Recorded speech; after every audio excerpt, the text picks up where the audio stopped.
Good evening, assalamu alaikum, and a very warm welcome to Visionary Pulse with me, your host Farzana Mayet, a segment that focuses on chatting to game changers and change makers. And tonight is certainly no different as we chat to one such game changer and change maker. We say a very good evening and a warm welcome to Videshni Singh, who is a respected legal professional, educator, humanitarian and social entrepreneur, whose career spans more than 3 decades of legal practice and community leadership.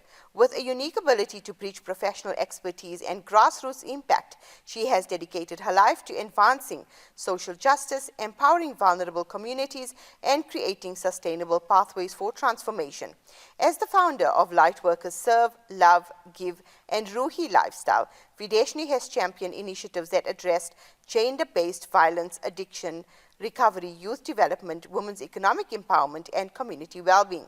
Her work combines legal governance, humanitarian outreach, leadership development, and social entrepreneurship as well, enabling individuals and communities to rebuild resilience and achieve lasting change.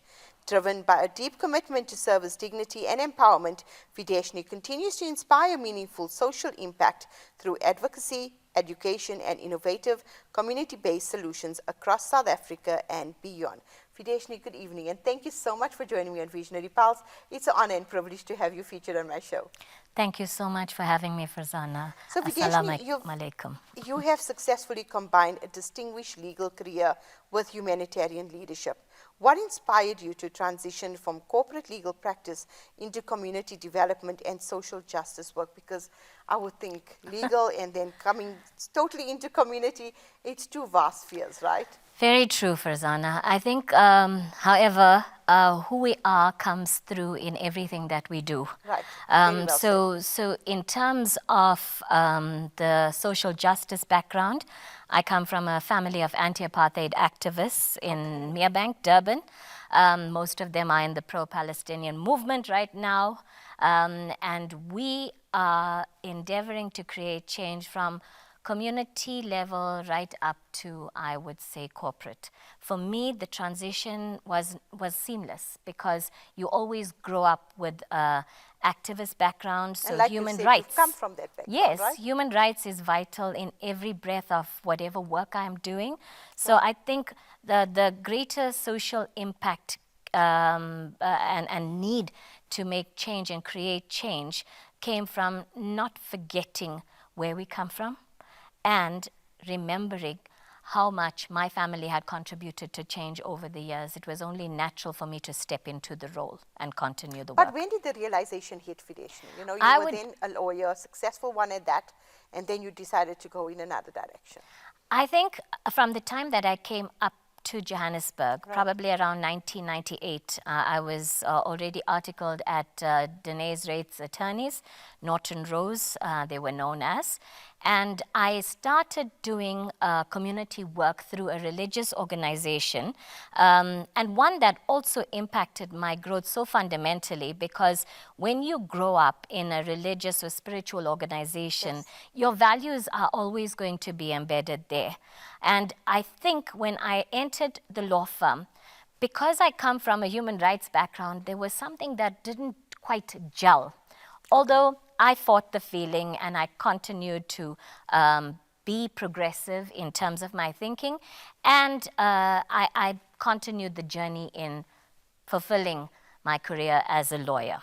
However, I think one visit that I made to Greyville, the Greyville community in Lenasia around that year, impacted me so greatly that I went home and continue to think about the children there. I mean, it is a community of Indian people. And while we were continuing with the feeding program undertaken by the organization I was part of, I felt that the community, especially the children, were in need of guidance and mentorship, because what we were looking at there, and I know because my sister was a journalist with Star, the Star at the time. So she used to talk about the fact that, you know, we're talking about the 14-year-old pregnant bellied community. And I've seen all of it.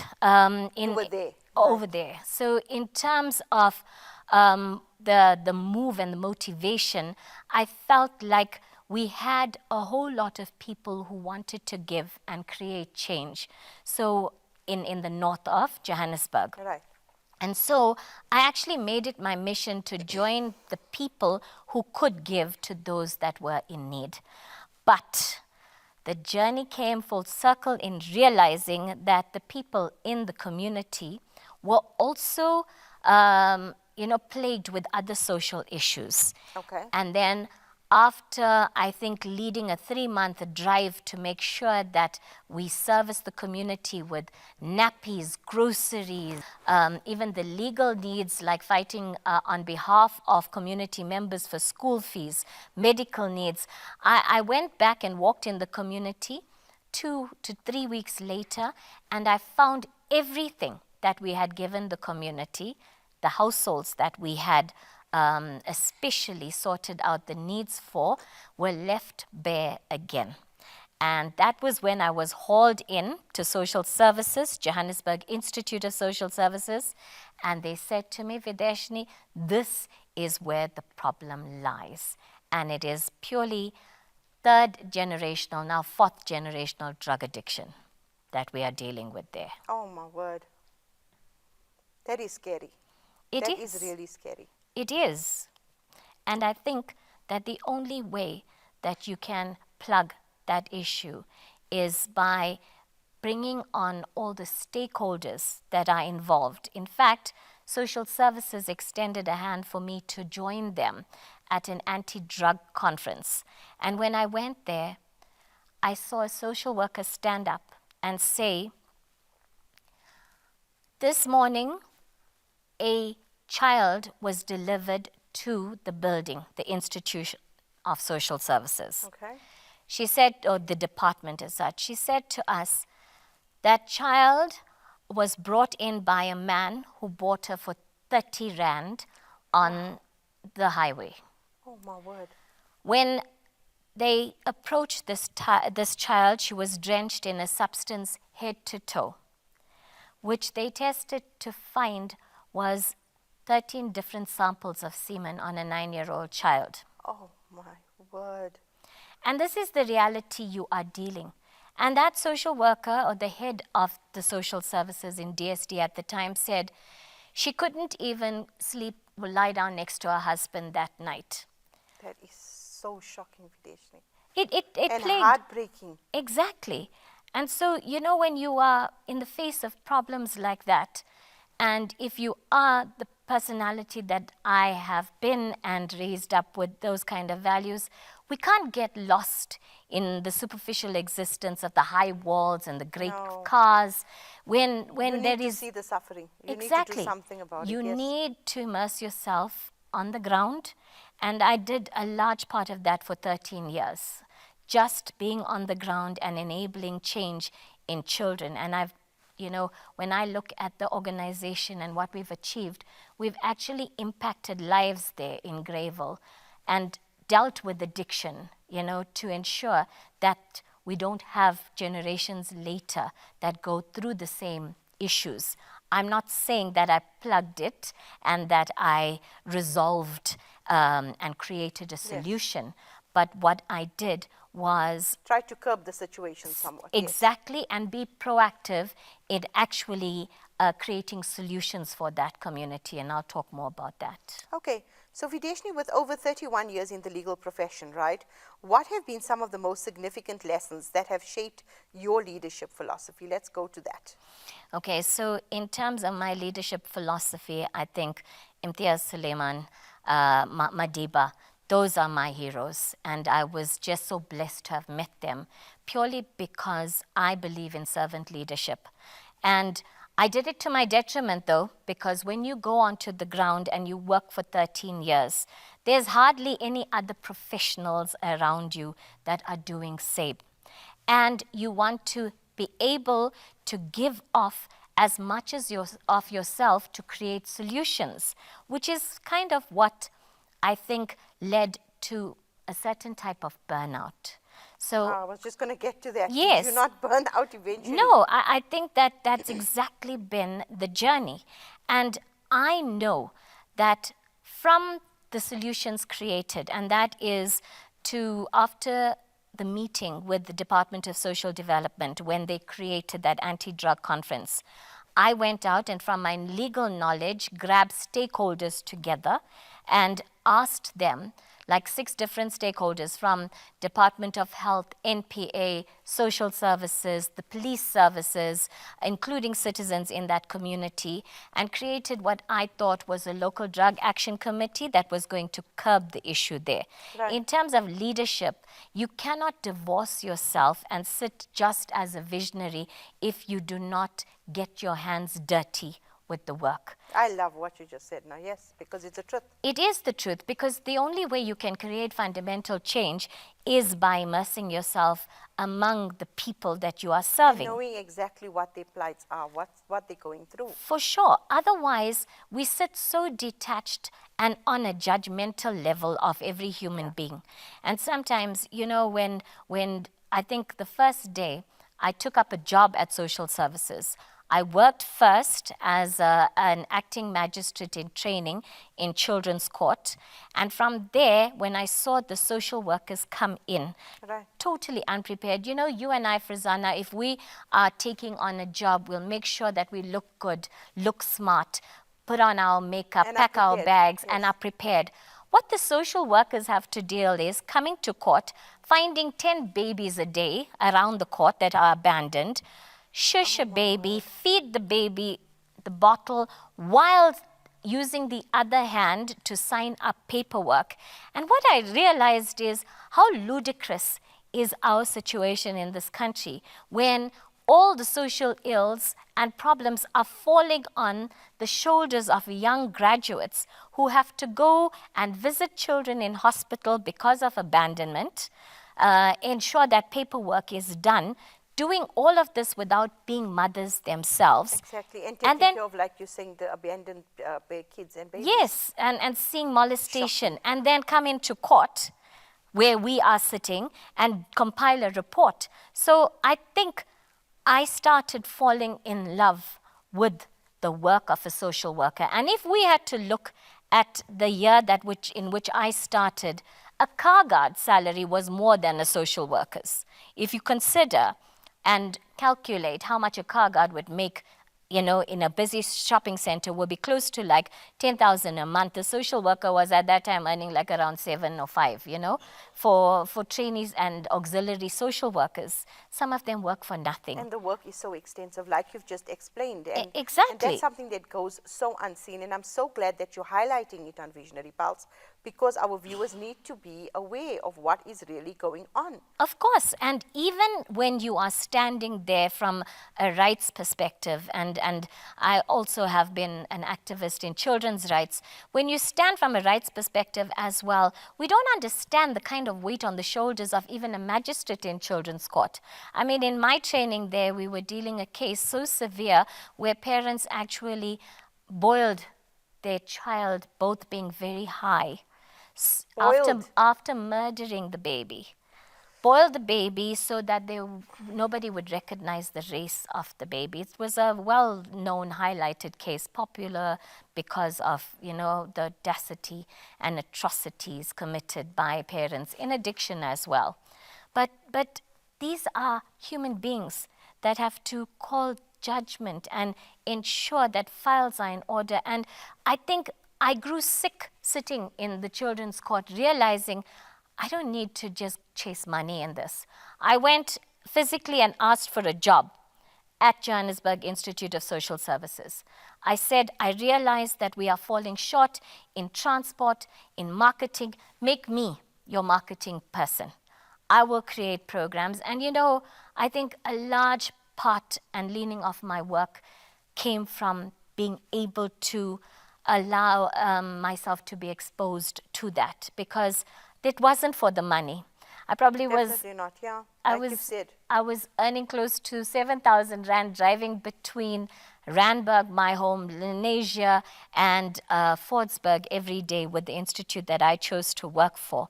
And what I realized is, if we have more people, more leaders, more professionals that actually serve the country where it is collapsing at this stage, imagine what a difference it would make. We don't need ministers right now that are without qualifications. We don't need Absolutely ministers who are alcoholics to lead social services either. We need people with qualifications and will serve people first. And rightfully so, put people's first, put people's needs first. Of course. You founded Lightworkers Serve, Love, Give to support vulnerable communities, Videshni. What gap did you identify that led to the creation of this organization? You're so passionate about social work. I have got to been. ask, I have been, and as I said, Lightworkers is actually a spiritual term. I was reading a book on laws of the spirit world, and it talked about the unity of religions. So as I grow in my journey, while I came from a very religious background, more spiritual now than anything, realizing that only when we embrace the humanity and suffering of each other will change and real change come. I can tell you from the whole essence of light workers, it Yes. means someone that cannot sleep really without wanting to effect change in the world. And when I looked at the gaps in terms of service between law, social services, organizations on the ground, trying to plug gaps and needs of children, I think that was my greatest factor that drew me into that work. And that was the gap, to give sustained mentorship. And I think that I've proven in terms of what kind of change we brought about, the fact that if you hold somebody's hand, if you become the mentor that they need, because they can't rely on parents that are already addicts. No. I realized that one, you plug the organizational gap, create a local drug action committee. I knew I am from the north of Johannesburg. I wasn't going to stand on any soapbox in the heart of Greyville and say, follow me, I'll create this LDEC. I stopped at the creation at a stakeholders meeting and creating the local drug action committee, and left it open for the people of Lenasia to actually take that opportunity. Initiative, right? But I can tell you that over the years, why didn't we see sustained change in just doing that? It was purely because people have to be willing to do work selflessly. Absolutely. Madiba was I couldn't agree selfless. with you more. Yes. Imtiaz Suleiman was selfless and is selfless in what he does. When it comes to that kind of leadership, and it's going to underpin everything I speak to you about today, because I'm speaking from the heart, I also realize that if you cannot be the change yourself, nothing is going to spin around you in change. I was just going to say, you live the living epitome of Mahatma Gandhi saying, be the change you wish to see. Do you know, when I started at social services in Lenasia, I think there was a wonderful soul, a beautiful woman called Madele van der Merwe, who was my greatest mentor. She actually worked in the children's organization for Madiba, the Nelson Mandela Institute for Children, and she came into GIS at the time. And she used to put up all of these wonderful sayings supporting social workers and giving them inspiration. Okay. And the change, the exact saying that we just spoke about now, was behind the door, you know, of the ladies' toilet. And the first day at work, I said, you know what, I'm here not for any money, but because I can use my brain. I can use my resources, and I can use my network to create change. And you know, we did that. While I was at social services, I was able to create programs. These days, people want, what's your professional qualification for everything? Sometimes people don't realize that if you are intelligent enough, or use whatever skills you have, you can create change. And can make a difference. And can make a difference. It's so prevalent, but like you said, in today's day and age, people want qualifications before any humanitarian side, right? Exactly. And Which then is where really does it sad. leave the world? You know? So, Videshni, gender-based violence remain one of South Africa's greatest challenges, as you've highlighted some scenarios. Through your work, what do you believe are the most effective interventions for creating lasting change? Because this is really something that that something needs to be done. Of course. And I think for me, while I was at social services, I realized that we have all these wonderful community halls. Yeah. Whenever you have a community center, getting people, even on a voluntary basis, everyone we know these days is a life coach. Yes. Put them in touch, create community circles of conversations, of group counseling. It is not a difficult and highly ambitious thing to achieve. You will find the most willing people around you. Get into conversations, empowering women, allowing them to speak their story, because only from community counseling did I see the direct change in women. And I can be very honest, I started something called the Love and Hope Support Group. Right. It started first among addicts. Once the ladies, and I used my skills in neuro-linguistic programming, just allowing conversation to flow, for them to talk about what they were experiencing. Right.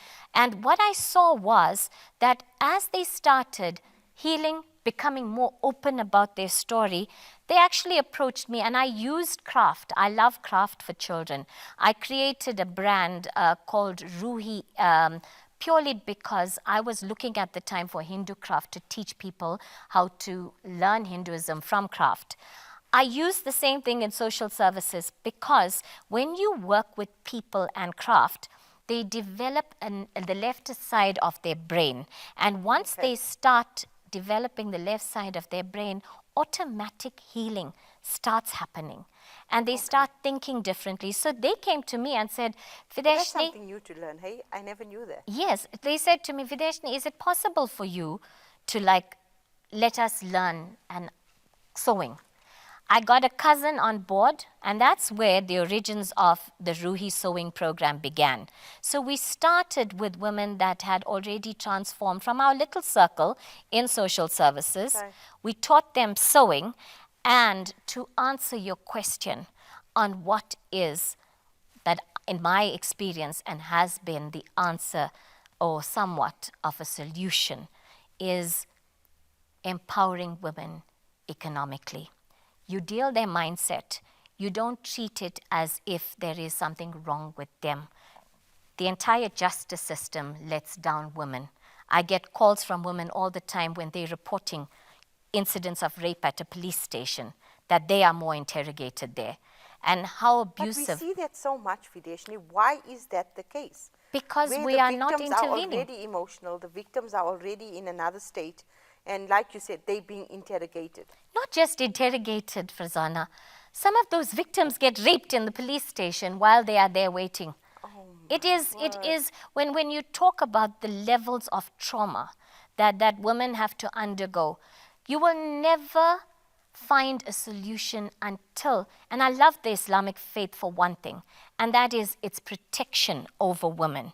You know, the entire philosophy of a man walking through the door first. I believe in that, because if we can conscientize every male in society to look out after women that are walking alone to their cars, to look out at women that are walking on the street alone, to make sure that they stand as brothers and not also as sexual predators towards women, and it's very real, that you start embracing that brotherhood and sisterhood to create change, because it's not going to happen otherwise. From the stance of empowering them economically, I saw direct change in women. And what do women do once they feel good enough to earn an income? They inspire their families with that change. It's a positive ripple effect, exactly. Right? And those are the kind of answers to the multi-generational addiction that we see. I mean, I brought women that I know were actually drug merchants in Lenasia to assist me in running a homework center for children, because I was piloting a program, and I got FNB at the time, I think, to give us furniture just upstairs in social services, where we got the grandmothers now, who I knew were addicts, but I got them to work with me because they started opening up about the fact that their own grandchildren were becoming addicts.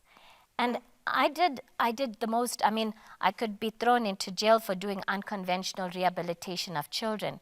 But when you look at statistics and when you look at the fact that a 6-month-old baby is being fed cook laced with cocaine, when you look at the fact that an 11-year-old child has been smoking daka from the time he smoked his first cigarette at 8 years old, what kind of rehabilitation do we have for those people? Exactly, and you're doing something so brilliant, not only with the women, but the Stop It and Start campaign also focused on behavioral patterns amongst abused boys, Videshni. What inspired this initiative?